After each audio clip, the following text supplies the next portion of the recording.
Let's get a quick take on outgoing Denver Auditor Dennis Gallagher using his final days in office to criticize a number of issues, including the Department of Human Services for failing to cooperate with auditors and a potential I-70 project.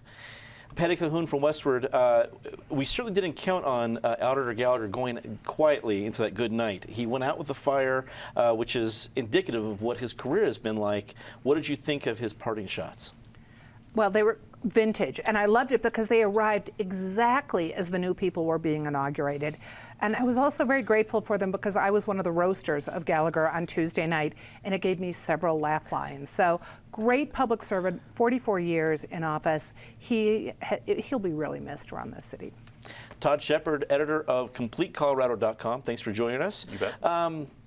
Gallagher has really, I think, raised the profile of the auditor in Denver. We've had a lot of great auditors over the city's generations, but Auditor Gallagher really put a focus on some important issues.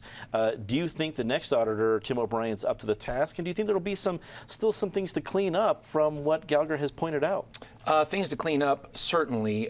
Can he live up to Gallagher's big shoes? That's a really tall task for anyone. I would say that just in terms of doing a quick take, 2015 now, and this report by Gallagher becomes the capstone, but 2015 really now becomes a conservative watershed moment in Denver's history with the loss of Gallagher, the loss of Charlie Brown, and the loss of Jeannie Fotz. Those three conservatives have really been a bulwark against a lot of policies in Denver, and we're about 5 years now from Denver being completely like Boulder and endorsing kooky things like let's be in Kyoto Protocol compliant by the year 2020. Sorry. Erik Sonneman, political analyst. Gallagher left us with something to talk about. His parting gift to Colorado Inside Out, probably to other people too. What did you think?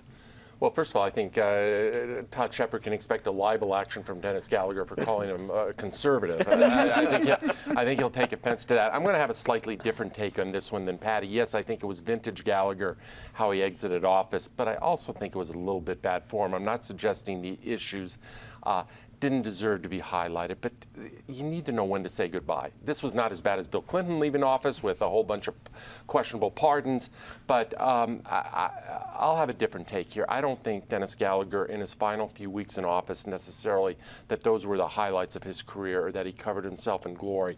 The statement he put out the day after the election where even though he had endorsed Chris Nevitt and then he just went off on Chris Nevitt's campaign and what a lousy campaign it had been.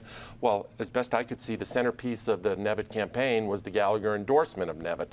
And obviously what he was trying to do in that instance was protect some of his people to see if they could hold their jobs.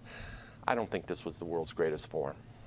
Natasha Gardner, senior editor of 5280 magazine. Wrap it up for us. I think Dennis Gallagher did an interesting thing in making the city auditor position almost like a journalist where you have must-read people, that bylines that you have to hear what they're saying. He became that with the auditor. What'll be interesting is if Tim O'Brien can pick up that momentum. Now, Gallagher has kind of forced him into it, particularly by not signing the agreement related to the widening of I-70. He's forced Tim O'Brien to, almost the first moment on the job, weigh in on that concept, and it doesn't take too much scratching on the surface of that particular topic to start to find problems.